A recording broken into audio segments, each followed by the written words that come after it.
Une usine de fabrication de batteries électriques sera bientôt installée dans la province du Haut-Katanga. Voilà ce qui ressort du clause de l'accord signé entre la République démocratique du Congo et la République de la Zambie. La cérémonie des signatures a eu lieu le week-end dernier à Lusaka, capitale de la Zambie. Et sur le plan international, la demande mondiale d'or a atteint 1234 tonnes au premier trimestre 2022 selon le Conseil mondial de l'or. Il s'agit en fait d'une hausse de 34%, un glissement annuel porté par le fort intérêt pour le fonds négocié en bourse à doser à l'or. Mesdames et messieurs, voilà les sommaires de ce journal et merci d'avoir choisi Géopolis Télévision pour vous informer. Desserte en électricité sur le territoire national. Le président de la République, Félix Tshisekedi, a chargé le gouvernement de la République à réserver le caractère urgent au projet d'électrification du pays, mais aussi de faire l'état des lieux qui permettra au peuple congolais de bénéficier de leurs droits de base. Je vous propose de suivre un extrait du compte-rendu lu par le porte-parole du gouvernement et ministre de la Communication et Médias, Patrick Mouyaya. Le président de la République a tenu à rappeler que notre loi fondamentale consacre le droit à l'accès à l'eau potable et à l'électricité pour quiconque se trouvant sur notre sol. Ce droit est donc constitutif d'une obligation d'exécution pour le gouvernement. En dépit du caractère ultra prioritaire que revêt l'électrification du pays, la situation dans ces secteurs évolue lentement. Cette situation pèse péniblement sur la vie sociale de nos concitoyens et retarde également les développements industriels du pays, cela plus particulièrement dans les provinces nouvellement créées. Une bonne structuration de ces secteurs nous permettra de réduire sensiblement le retard des développements accumulés par notre pays durant plusieurs décennies et de répondre aux grandes attentes de notre peuple. Pourtant, les offres d'investissement dans les domaines énergétiques sont nombreuses. Le président de la République a cité pour exemple la République de l'Inde qui a proposé de financer l'implémentation des centrales solaires à Karawa, Lusambo, Mbandaka, Mbujimaï et Manono. Ce projet se situe tous dans les provinces nouvellement créées. Il est donc impérieux que le gouvernement de la République réserve un caractère urgent au projet d'électrification du pays et particulièrement au traitement des projets relatifs à l'offre mentionnée ci-dessus. Il en est de même pour les projets d'implantation des petites et moyennes centrales solaires éoliennes présentés par différents investisseurs aux autorités compétentes pour analyse et décision. À cet fait, le président de la République a instruit le vice-premier ministre, ministre des Affaires étrangères, le ministre des Ressources hydrauliques et électricité, ainsi que le ministre des Finances, à présenter lors du prochain Conseil du ministre au mois de juin l'état des lieux du dossier relatif à l'offre de la République de l'Inde dans le cadre de la coopération bilatérale et de toute autre proposition économiquement réalisable à court terme. Projet de développement de la riziculture de Massina. Le ministre d'État en charge du développement rural, François Rubota, a visité le site où sera construit une station de pompage et d'exor pour alimenter les champs agricoles d'une superficie de 655 hectares dans le Poul-Malébou à Massina. Géré par le Bureau central de coordination BESECO, les travaux d'aménagement de ces sites hydro-agricoles seront accélérés pour être livrés bientôt. Suivez Gisèle Malamba pour le reportage. Financé à hauteur de 17 millions de dollars, le projet de construction des stations de pompage d'eau pour alimenter 655 hectares de champs agricoles sur le site Poul-Malébou à Massina est en cours d'exécution. C'est ce qui a justifié la visite de travail du ministre d'État en charge du développement rural, François Rubota, afin de s'enquérir de l'état d'avancement de travaux. Le sens, c'est toujours dans le cadre du suivi que je fais régulièrement depuis que je suis au gouvernement.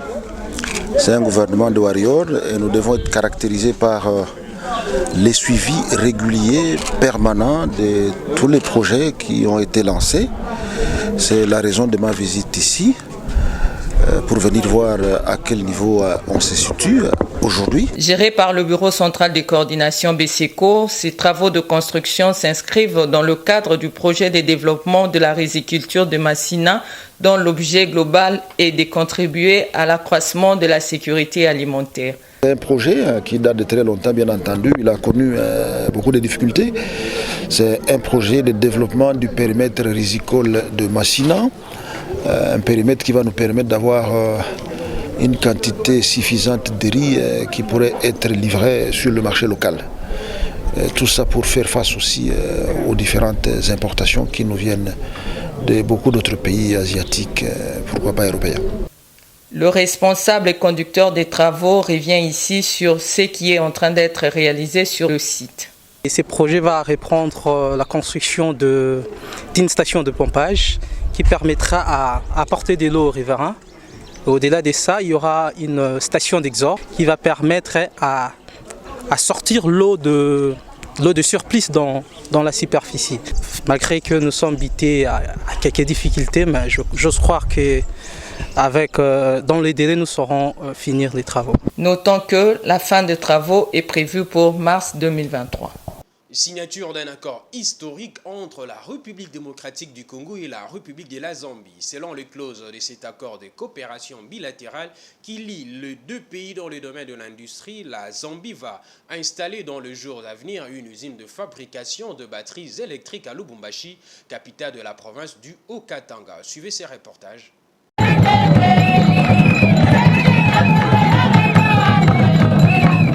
Entre la Zambie et la République démocratique du Congo, c'est l'histoire d'une relation vieille de plusieurs décennies. L'axe Kinshasa-Lusaka tient bon, avec pour preuve ce vendredi cette troisième visite en terre zambienne du président de la République démocratique du Congo, Félix Antoine Tshisekedi, en provenance de Lubumbashi.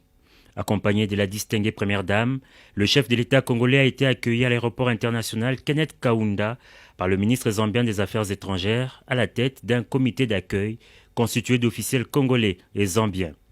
Après les honneurs militaires, le cortège présidentiel a pris la direction du centre de conférence Mulungushi, où le président de la République a été accueilli par son homologue zambien. Hakainde Hichilema et Félix Antoine Tshisekedi Tshilombo se sont par la suite entretenus en tête-à-tête avant de rejoindre la grande salle de conférence pour la cérémonie des signatures de l'accord de coopération entre les deux pays pour la mise en œuvre d'une chaîne de valeur des batteries électriques et des énergies renouvelables. Une initiative qui fait suite au DRC Africa Business Forum tenu à Kinshasa en novembre 2021 en présence des deux chefs d'État. Des discours ont ponctué cet événement, mais le temps fort de la cérémonie fut la signature de protocoles d'accord entre respectivement les ministres des Finances, des Mines, de l'Industrie de ces deux pays frontaliers détenant environ 70% des réserves mondiales de cobalt. Cette initiative transformatrice pour la sous-région de l'Afrique centrale et le reste du continent a été saluée par le président congolais, invité à prendre la parole. C'était un grand jour pour moi et pour l'Afrique parce que je souhaiterais que ce jour soit un jour précurseur pour la suite de la vie économique de notre continent. Que ce jour soit un exemple pour tous les pays d'Afrique, pour qu'ils comprennent qu'avec la création de la zone de libre-échange continentale, nous avons pris l'engagement devant nos peuples respectifs et devant l'histoire de nous mettre ensemble, de mettre ensemble nos énergies, nos intelligences, nos capacités pour pouvoir faire avancer l'Afrique dans le domaine économique. La même joie a été partagée par son homologue zambien qui a fait remarquer que ce projet ne constitue pas une menace pour d'autres pays, mais plutôt une opportunité pour le développement du continent. Un communiqué final des assises lu respectivement par le ministre congolais de l'Industrie en français et son homologue zambien en anglais a sanctionné ces assises. Les deux États conviennent notamment de mettre en place un cadre de gouvernance dénommé le Conseil de la batterie de la RDC et de la Zambie et s'engagent par ailleurs à identifier un site pilote pour l'érection d'une industrie de la chaîne de valeur de batterie devant abriter le projet en RDC, en Zambie ou à cheval entre les deux pays. Bref, dans ce journal, à fin avril 2022, l'inflation mensuelle est de 1,033% au niveau national et de 1,080% à Kinshasa contre respectivement 1,410% et 1,384% à fin mars 2022. L'inflation de la semaine est donc consécutive à la contribution notamment de postes de céréales, de poissons, des légumes, des épices, de services de transport, de combustible, des articles d'habillement, d'ameublement et des soins corporels. Voilà, si vous venez de nous rejoindre, vous êtes en train de suivre le journal de l'économie. Place à présent à la page internationale.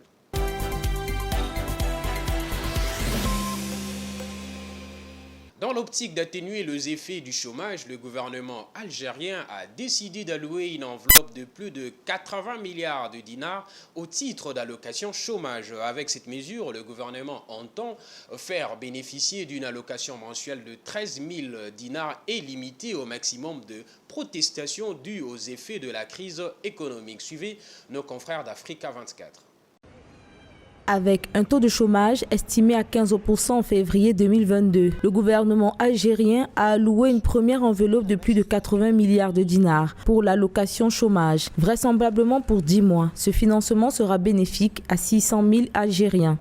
Le fait que le gouvernement algérien prenne des mesures pour essayer de soulager les populations les plus démunies, c'est une très bonne chose, mais il faudra essayer de pérenniser cela. Cette pérennisation doit se faire avec la création d'emplois. C'est seulement ça, la création d'emplois pour la jeunesse algérienne qui est dans l'attente, et puis même l'élite algérienne, des gens très bien formés, des cadres très bien formés commencent à partir par des vagues successives en Europe, et donc ça c'est une perte immense pour l'Algérie et pour l'Afrique, parce que sont ces futurs cadres qui pourraient développer l'Algérie. Cette mesure gouvernementale vise à soulager une frange de la population algérienne acculée par une flambée des prix sans précédent et un ralentissement de l'activité du marché de l'emploi impacté ces dernières années par la pandémie de Covid-19 et la crise en Ukraine. Ce système de protection sociale veut ainsi limiter les effets de la crise économique.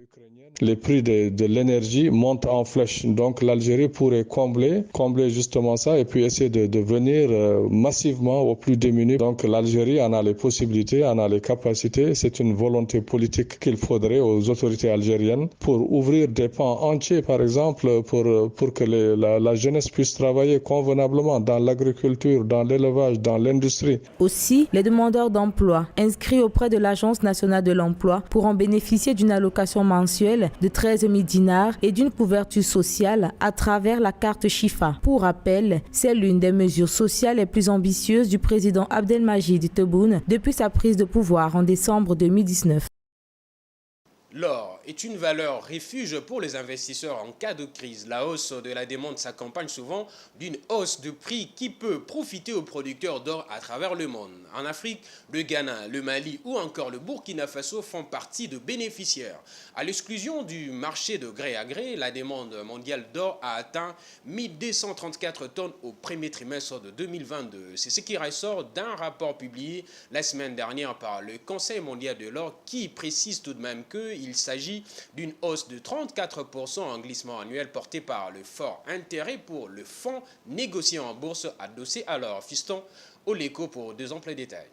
Dans un contexte où l'invasion de l'Ukraine a entraîné des incertitudes sur l'économie mondiale et contribué à l'inflation, les investisseurs à la recherche des valeurs refuges ont en effet misé sur le métal jaune. Les entrées dans les fonds négociés en bourse ont bondi de 268,8 tonnes, effaçant les sorties effectuées par les acteurs tout au long de l'année dernière et qui atteignaient 174 tonnes. Les fonds négociés en bourse adossés à l'or ont connu leur plus forte augmentation trimestrielle depuis le troisième trimestre 2020, au plus fort du rallye de l'or avec un pic historique à plus de $2000 à l'époque, indique le World Gold Council. Le prix de l'or a également progressé de 8% au premier trimestre d'après l'indice de référence de la London Bullion Market Association, ce qui correspond à printemps à sa meilleure performance depuis le deuxième trimestre 2020. Pour les producteurs d'or, particulièrement en Afrique où le secteur représente une importante part de recettes publiques au Mali, au Ghana et au Burkina Faso, le maintien de la demande et du prix de l'or à des niveaux élevés est une bonne nouvelle. Les recettes ne devraient néanmoins augmenter qu'à condition de maintenir le même niveau de production.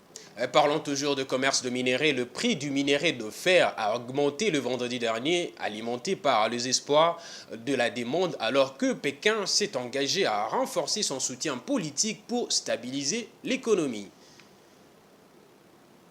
Voilà, ce journal touche à sa fin, mais avant de nous quitter, place au rappel de titre. Une usine de fabrication de batteries électriques sera bientôt installée dans la province du Haut-Katanga. Voilà ce qui ressort des clauses de l'accord signé entre la République démocratique du Congo et la République de la Zambie. La cérémonie des signatures a eu lieu le week-end dernier à Lusaka, capitale de la Zambie. Et sur le plan international, la demande d'or a atteint 1234 tonnes au premier trimestre 2022, selon le Conseil mondial de l'or. Il s'agit en fait d'une hausse de 34% en glissement annuel porté par le fort intérêt pour le fonds négocié en bourse adossé à l'or.